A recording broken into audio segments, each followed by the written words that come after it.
Class हमारी same words used as different parts of speech होगी। इस क्लास में हम सेम वर्ड अलग अलग पार्ट ऑफ स्पीच में यूज करना सीखेंगे और उससे सेंटेंस बनाना में सीखेंगे। ठीक, और इस प्रकार की अच्छे से समझ रहे और उनका उनके द्वारा सेंटेंस बनाना सीख रहे और उनका हिंदी अर्थ भी देख रहे। ठीक, तो आज की क्लास में हमारे पास दो वर्ड है, टील और टेंडर। तो पहले देखेंगे टील को देखेंगे प्रीपोजिशन में। ठीक, और इसका हिंदी अर्थ होगा यहाँ पर तक। टील का प्रीपोजिशन में देखेंगे और इसका इंडिया अर्थ होगा यहाँ पर तक। ठीक, यहाँ पर एक सेंटेंस है, I will be on vacation till next Monday. I will be on vacation till next Monday. मैं अगले सोमवार तक छुट्टी पर रहूँगा। मैं अगले सोमवार तक छुट्टी पर रहूँगा। ठीक, एक दूसरा वाला सेंटेंस बनाएंगे, I will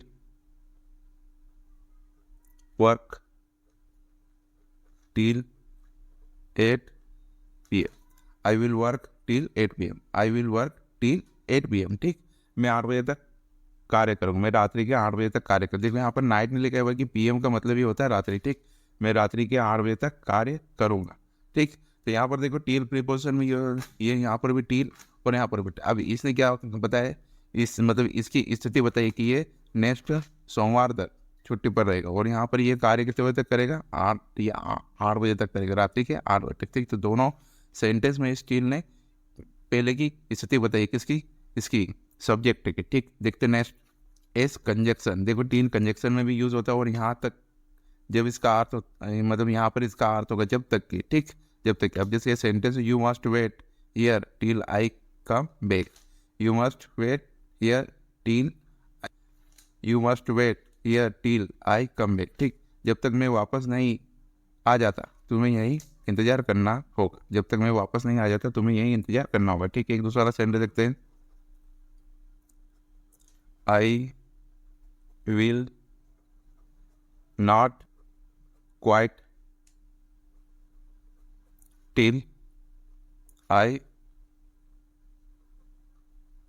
finish the project. I will not quit till I finish the project. I will not quit till I finish the project। देखो ये दोनों जगह पर क्या ये कंजक्शन में हुआ है और वो कंजक्शन का मतलब होता है कि दो सेंटेंस को जोड़ता है। कंजक्शन क्या कभी कभी सेंटेंस के शुरू में होता है और कभी कभी दोनों सेंटेंस के बीच में होता है। ठीक, तो यहाँ पर दोनों सेंटेंस के बीच में, जैसे टी यहाँ पर यू मस्ट वेट हियर, एक ये वाला सेंटेंस हो गया, और आई कम बैक एक ये वाला सेंटेंस हो गया। तो यहाँ पर स्टील ने दोनों सेंटेंस को आपस में जोड़ा है, तो कंजक्शन में।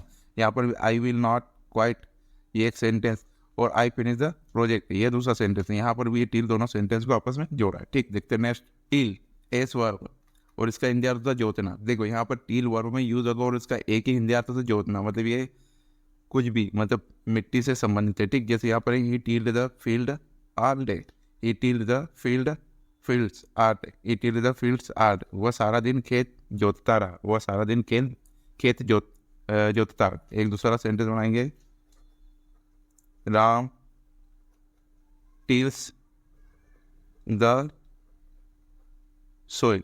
Ram tills the soil, Ram tills the soil. Ram मिट्टी जोतता है या राम खेत जोतता है, दोनों हो सकते हैं।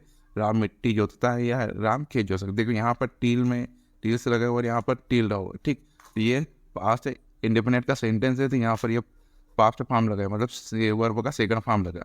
और यहाँ पर ये प्रेजेंट इंडिपेंडेंट का सेंटेंस है, तो यहाँ पर ये वर्ब का फर्स्ट फॉर्म लगा और उसके मतलब ये सब्जेक्ट के अनुसार ये वर्ब में ए से ये सब रहता है। तो यहाँ पर सब्जेक्ट क्या है, फर्स्ट मतलब सिंगुलर सब्जेक्ट है, तो यहाँ पर सिंगुलर वर्ब बनाए, मतलब टील में एस लगा है। ठीक, तो दोनों जगह पर वर्ब में यूज हुआ है। ठीक, देखते हैं नेक्स्ट टेंडर को हम एडजेक्टिव देखेंगे। और एडजेक्टिव क्या होता है भाई, ये विस्तार होता है नाउन या प्रोनाउन के टेंडर एडजेक्टिव में, और इसका इंडिया तो कोमल या दयालु। ठीक, और ये विस्तार होता है नाउन या प्रोनाउन के। यहाँ पर सेंटेंस है, we should tender towards the port.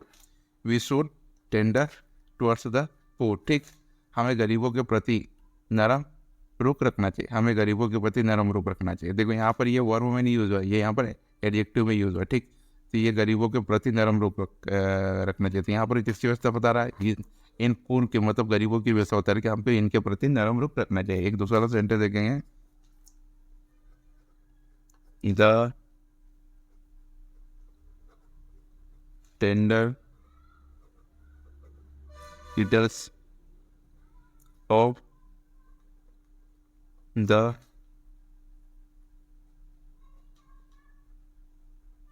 flowers were easily, ये इजीली ब्रूस्ड, ठीक, ये BRUI, ठीक। The tender petals of the flowers were easily bruised, the tender petals of the flower were easily bruised, ठीक। फूलों की कोमल पंखुड़ियाँ आसानी से कुचली जा रही थी, फूलों की कोमल पंखुड़ियाँ आसानी से कुचली जा रही थी, ठीक। तो यहाँ पर ये एडजेक्टिव, ये यहाँ पर भी हुआ एडजेक्टिव, ठीक। तब एस वर्ब, देखो टेंडर को भी यहाँ वर्ब में यूज़ कर सकते हो, और यहाँ पर इसका हिंदी अर्थ होगा पेश करना या भेंट करना, ठीक, दोनों हो सकता है, पेश करने और भेंट करना। जैसे the company tender A bid for the contract, the company tender A bid for the contract, company के अनुबंध के लिए बोली लगाई गई, कंपनी के अनुबंध के लिए बोली लगाई गई, ठीक, कंपनी के अनुबंध के लिए बोली लगाई गई, ठीक। तो यहाँ पर ये टेंडर मतलब टेंडर पेश करना होता है या बोली लगाना होता है अनुबंध के लिए, ठीक। एक दूसरा सेंटेंस देखेंगे,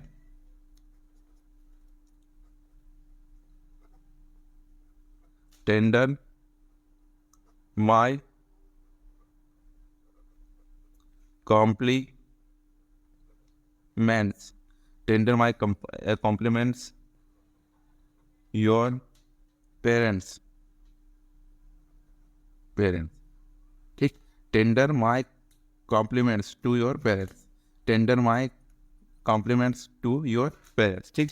अपने माता पिता को मेरी ओर से बधाई दीजिए, अपने माता पिता को मेरी ओर से बधाई दीजिए या कीजिए, ठीक, अपने माता पिता को मेरी ओर से बधाई दीजिए, ठीक। यहाँ पर भी ये वर्ब में यूज़ हुआ है और यहाँ पर भी वर्ब में। अब ये पास्ट है इंडिपेंडेंट का था, तो ये वर्ब का सेकंड फॉर्म है, और एक कमांड वाला सेंटेंस है प्रेजेंट इंडिपेंडेंट का, तो ये फर्स्ट फॉर्म है टेंडर के वर्ब में, ठीक। तो यहाँ पर सेकंड फॉर्म और यहाँ पर ये बेस फॉर्म या फर्स्ट फॉर्म टेंडर का, ठीक। देखते नेक्स्ट, इस नाउन में देखेंगे और यहाँ पर इसका हिंदी अर्थ ये हिंदी अर्थ होगा निविदा या ठेका, ठीक। टेंडर को हम नाउन में देखेंगे और यहाँ पर इसका हिंदी अर्थ होगा निविदा या ठेका। जैसे the tender supplied coal to locomotive, the tender supplied coal to locomotive, tender ने लोकोमोटिव को कोयला आपूर्ति की, टेंडर ने लोकोमोटिव को कोयला आपूर्ति की, टेंडर या ठेके ने लोकोमोटिव को कोयला आपूर्ति की। देखो जनरल भाषा में हम टेंडर को टेंडर ही बोलते, कोई निविदा और ठेका नहीं बोलते, कोई बोलते भाई क्या अधिकतर टेंडर ही बोलते, यहाँ पर टेंडर भी बोल सकते हैं और यहाँ पर निविदा या ठेका ही बोल सकते हैं। एक दूसरा सेंटेंस देखेंगे, माई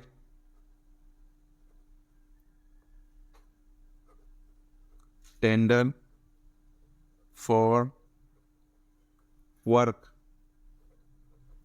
हैज बीन accepted,